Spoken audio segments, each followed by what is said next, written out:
Hello students, welcome to my channel physics giant. और engineering mathematics series में मैं differential equation का 5th lecture लेकर आया हूं। तो आइए शुरू करते हैं अपना वीडियो।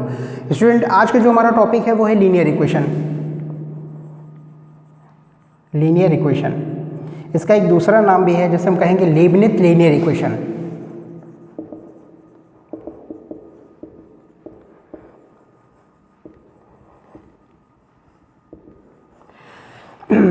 अब इसके स्टैंडर्ड फॉर्म की बात कर लेते हैं। तो इसका जो स्टैंडर्ड फॉर्म होगा वो कुछ इस तरीके से होगा, dy/dx plus py is equals to q, और या तो इस फॉर्म में होगा dx/dy plus px is equals to q। ठीक है। अच्छा, अब p और q क्या चीज़ है? Where p and q are the functions of x, और यहाँ पर p q क्या होगा? Where p and q are the functions of y। जब लीनियर इक्वेशन आपकी इस फॉर्म में होगी तो p और q x का फंक्शन होगा।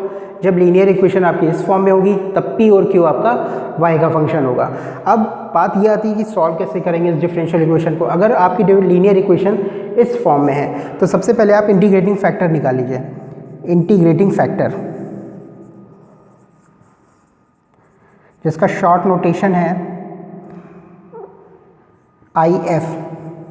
ठीक है। इसका फॉर्मूला होगा e⁻ इंटीग्रेशन p dx। ठीक है। इस फॉर्मूले पे रख के आप p की वैल्यू जो भी आएगी, p की वैल्यू यहाँ पर लीनियर इक्वेशन में जो p की वैल्यू होगी वो यहाँ पर पुट करके इंटीग्रेटिंग फैक्टर निकाल लेंगे। अब जो सोल्यूशन का फॉर्मेट होगा वो कुछ इस तरीके से होगा। इस लीनियर इक्वेशन का y multiplied by integrating factor is equals to integration जो q की वैल्यू आएगी q into multiplied by integrating factor dx plus c। ठीक है। अब आपको कुछ नहीं करना, ये आपका फॉर्मेट है। ठीक है। बस आपको करना ये है कि आपको ये इंटीग्रेशन सॉल्व कर लेना है। आपको q की वैल्यू पता है, इंटीग्रेटिंग फैक्टर आप यहाँ से निकाल लोगे। बस ये इंटीग्रेशन आप सॉल्व कर लीजिए, आपका सोल्यूशन आ जाएगा इस लीनियर इक्वेशन के लिए। वैसे ही यहाँ पर इंटीग्रेटिंग फैक्टर निकाल लीजिए।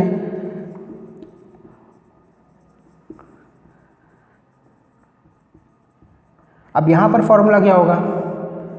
e⁻ integration p dy।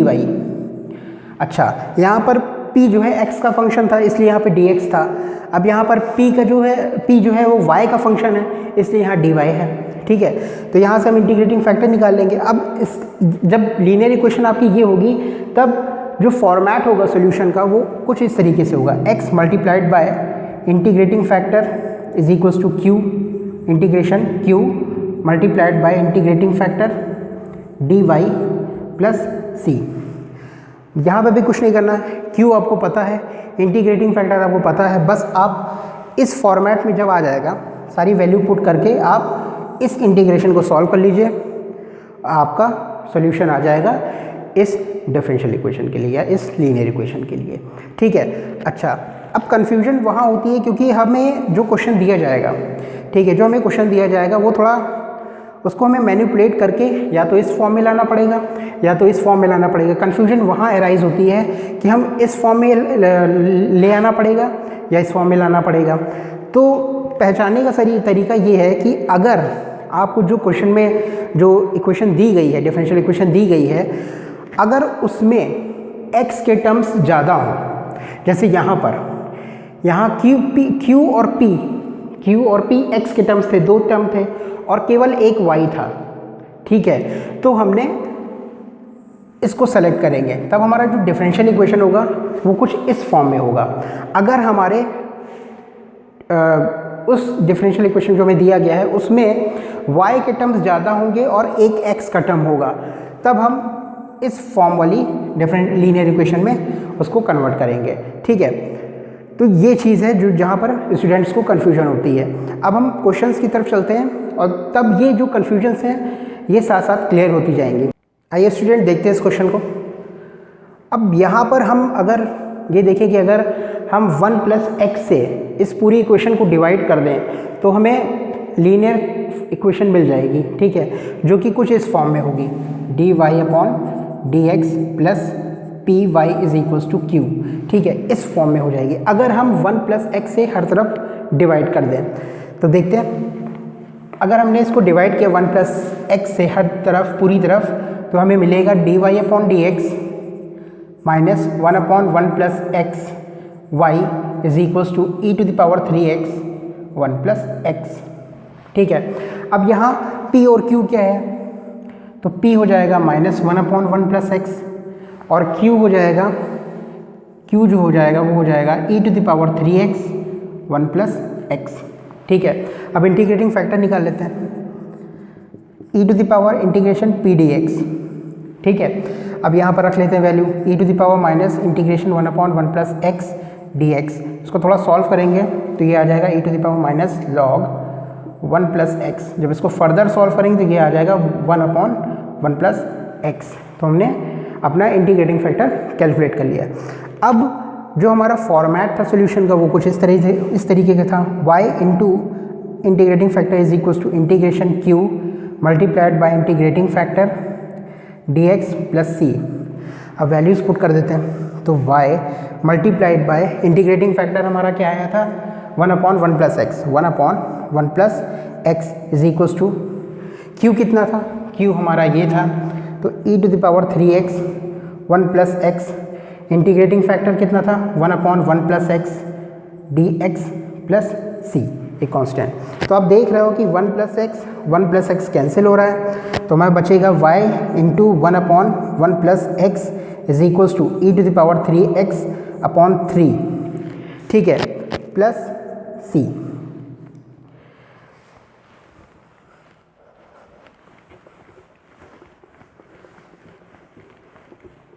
ठीक है, तो y इज इक्वल्स, थोड़ा सिंप्लीफाई करेंगे तो y is equals to e to the power 3x upon 3 plus c multiplied by 1 plus x, और यही हमारा आंसर हो जाएगा। आइए देखते हैं इस क्वेश्चन को। यहाँ पर अगर हम ध्यान से देखें, मैंने पहले भी बताया था जैसे कि कभी किसी को कन्फ्यूजन हो सकती है कि dy बाई डी एक्स के फॉर्म में होगा या dx अपॉन dy के फॉर्म में होगा।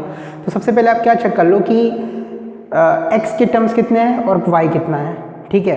तो यहाँ पर देखो कि x के टर्म्स ज़्यादा हैं, यहाँ पे भी x है, यहाँ पे भी x है, यहाँ पे भी x है, और एक y है, ठीक है, एक y है, बाकी सब x है। तो जो आपका लीनियर इक्वेशन होगा उसका जो फॉर्म होगा वो कुछ इस तरीके से हो, dy upon d x plus p y is equals to q, ये इस फॉर्म में कन्वर्ट हो जाएगी, क्योंकि यहाँ पर भी आप देख रहे हो q और p x के फंक्शन है और एक y है, ठीक है। तो ये वाली भी जो इक्वेशन दी हुई है ये इस फॉर्म में कन्वर्ट हो जाएगी। अच्छा, इस फॉर्म में कन्वर्ट करने के लिए हम क्या करेंगे कि तो हम क्या करेंगे कि 2 cos x से हर तरफ डिवाइड कर देंगे, तो dy upon d x plus 2 tan x y is equals to sine x, ये आ जाएगा। अगर हम 2 cos x से हर तरफ डिवाइड कर दें तो यही चीज़ बन जाएगी, ठीक है। अच्छा, अब आप इंटीग्रेटिंग फैक्टर निकाल लेते हैं। Integrating factor is equals to e to the power 2 integration tan x dx। इसको फर्दर सॉल्व करेंगे तो यहाँ पर आएगा इंटीग्रेशन ऑफ tan dx क्या होगा, e to the power minus 2 integration, sorry यहाँ पर होगा log cos x, ठीक है, इंटीग्रेशन ऑफ tan dx ये होगा माइनस log cos x, ठीक है। तो 2 तो था ही साथ में, इसको थोड़ा फर्दर सॉल्व करेंगे, सिंप्लीफाई करेंगे अगर, तो ये आ जाएगा sec स्क्वायर x, ठीक है। तो इंटीग्रेटिंग फैक्टर हमने निकाल लिया जो कि आया sec स्क्वायर x। अब जो हमारा सॉल्यूशन का फॉर्मेट होगा वो कुछ इस तरीके से था, y into integrating factor is equals to integration q multiplied by integrating factor dx plus c। यहाँ सारी वैल्यूज पुट कर देते हैं, y into integrating factor sec square x is equals to integration, यहाँ पर q कितना है sin x, तो sin x रख लिया, into sec square x dx plus c, ठीक है। अच्छा, तो इसको हम कुछ इस तरह लिख सकते हैं, y into sec square x is equals to sine x upon cos square x d x plus c, ये लिख सकते हैं। अच्छा,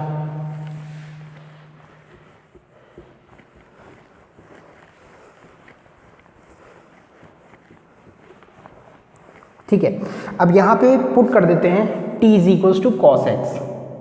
ठीक है, यहाँ पर t is equals to cos x रखा, सब्सटीट्यूशन किया और डिफरेंशिएट करा देंगे विद रिस्पेक्ट टू एक्स से, तो ये आ जाएगा साइन एक्स डी एक्स, तो आ जाएगा minus d t is equals to sine x d x.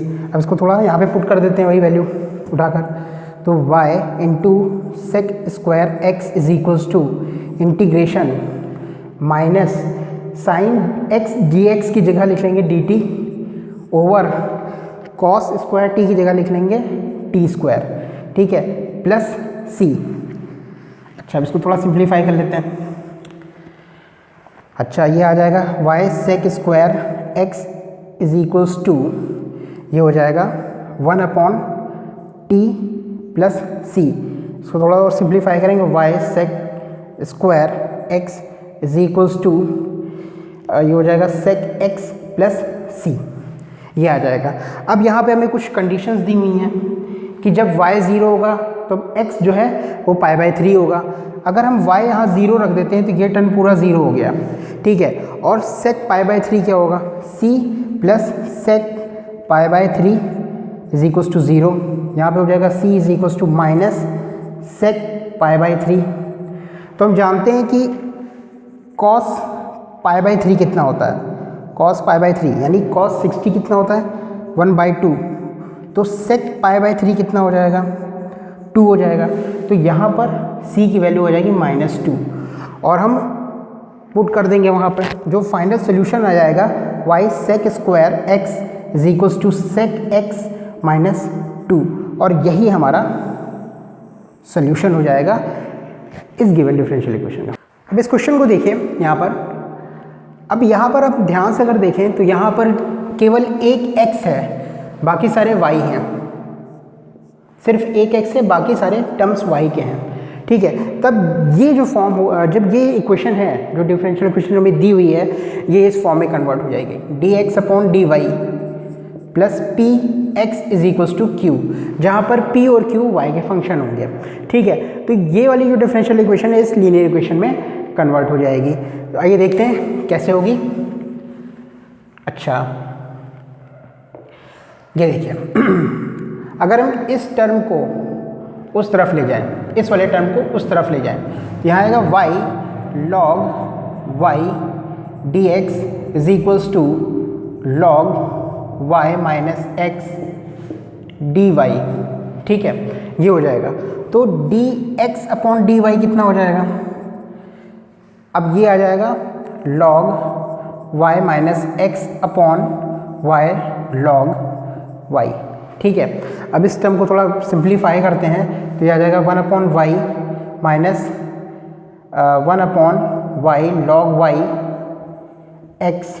ठीक है, अब इस टर्म को इस तरफ ले आते हैं लेफ्ट हैंड साइड में, तो d x upon d y plus 1 upon y log y x is equals to 1 upon y. तो हमने देखा कि ये लीनियर इक्वेशन में कन्वर्ट हो चुकी है। ठीक है, अच्छा,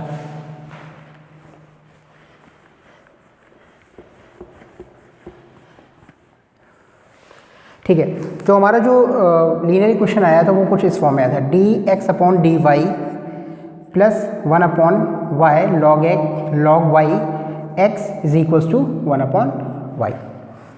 अब इंटीग्रेटिंग फैक्टर निकाल लेते हैं। ठीक है, इंटीग्रेटिंग फैक्टर क्या होगा, I F is equals to e to the power p d y. अब यहाँ पर हमारा p कितना था 1 अपॉन वाई लॉग वाई और q कितना था 1 अपॉन वाई। ठीक है, अच्छा, अब इसको निकाल लेते हैं, e to the power 1 upon y log y d y. ठीक है, अब t is equals to log y कर लो, सब्सटीट्यूशन। ठीक है, तो d t is equals to 1 upon y d y हो जाएगा। ठीक है, तो इसको इंटीग्रेटिंग फैक्टर को थोड़ा सॉल्व करेंगे तो ये आ जाएगा log t आ जाएगा। इसको थोड़ा और सिंप्लीफाई करेंगे, e to the power log log y, ठीक है। इसको और सिंप्लीफाई करेंगे तो आ जाएगा log y। फाइनली जो हमारा इंटीग्रेटिंग फैक्टर आया है वो आया है log y, ठीक है। अब इसका सोल्यूशन क्या किस फॉर्मेट में होगा, x into integrating factor is equals to integration q into integrating factor dy plus c, ठीक है। हमारा जो सोल्यूशन का फॉर्मेट होगा वो इस तरीके से होगा। अब वैल्यू पुट कर लेते हैं, तो x इंटू आई एफ यानी log y is equals to integration q कितना था 1/y, इंटीग्रेटिंग फैक्टर कितना था log y dy plus c, ठीक है। अब ये आ गया,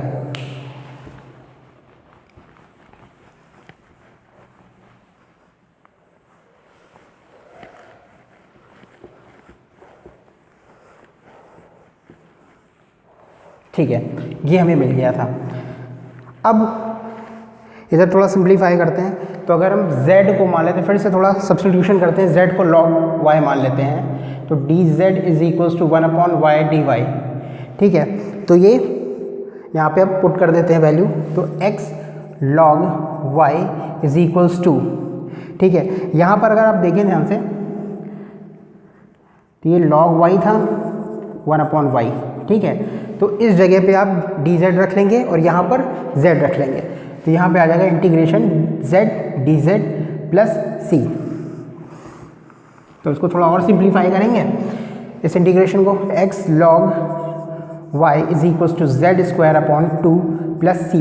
तो थोड़ा सिंप्लीफाई किया, x log y is equals to log y की whole square divided by 2 plus c, ठीक है। इसको और थोड़ा अगर सिंप्लीफाई करें, वैसे यहाँ पे भी हम आंसर छोड़ सकते हैं, ठीक है, ये भी सही है। अगर हमने यहाँ तक छोड़ दिया ये भी सही है, थोड़ा और सिंप्लीफाई कर देते हैं, तो x is equals to log y 1/2 plus c bracket में log y इनवर्स, ठीक है। तो ये आपका आंसर हो जाएगा, ठीक है। आप आंसर यहाँ पे भी छोड़ सकते हैं, लेकिन मैंने थोड़ा सिंप्लीफाई कर दिया है इसको, ठीक है। आई होप आपको लीनियर इक्वेशन का कंसेप्ट समझ में आया होगा। मिलते हैं अपने नेक्स्ट वीडियो में एक नए कंसेप्ट के साथ। Till then good bye.